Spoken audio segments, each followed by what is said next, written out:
So what, did they do toxicology scans in? Yeah, they did 2 different toxicologies, the blood on the first visit, the blood on the second visit. And I brought the reports with me, and it says diagnosis is chemical exposure. And it says 2 people went swimming, patient severely ill, other person died. And it also, on my toxicology, I'm on critically high levels of different makeup, like hemoglobins, white blood cells, red blood cells, stuff like that, you know, the whole chemical makeup. I'm on critically high levels, and critically low levels. And they found 2 things in my body that ain't even supposed to be there. They're labeled rare. And it's one of them is a bacteria. And what that is negative style bacteria, and that's similar to the microbes that actually eat oil. You know, so I have them in my body, and they're just labeled as rare on toxicology.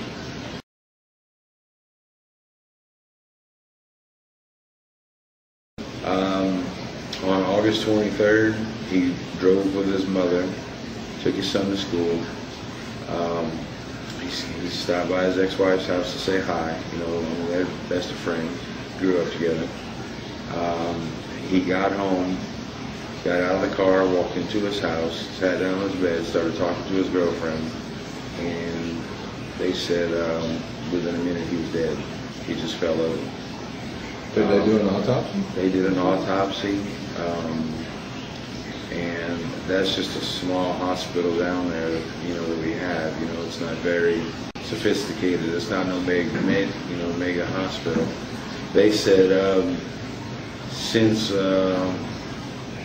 he had seizures. Yeah, he had a few minor seizures years before. They said it must have been just a seizure that lasted too long.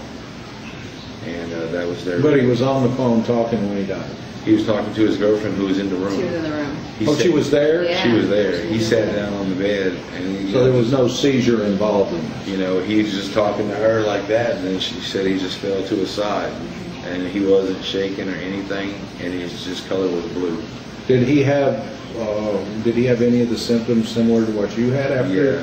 Yeah, he'd always had the big, you know, the black eyes, or he'd tell me, you know, man, my stomach is, you know, I'm not just feeling good, you know. But one thing, like my doctor came back, he's like, hey, we got a bacteria in you, and it's mono. We think it's mono, you know. That's what they tested him, and they said it lit up like a Christmas tree. Yeah, that's what he said. Lit up like Christmas tree. This is what's causing this. You have mono. And I'm like, mono? You get it 16 years old in high school. You know, it's a kissing disease. You know, I'm like, you know, so the very kiss of death on a guy right here. You know, so I was so worried because that's so contagious. The next morning, I took me and our 2-year-old son to the doctor for us to get tested, and we were negative. They're negative. Now, did your son, did he get in the water with you? We did not take our son, thank God. No, thank God. And like I said, on August 23rd at 8:10 a.m. in the morning, he just fell over and he was blue.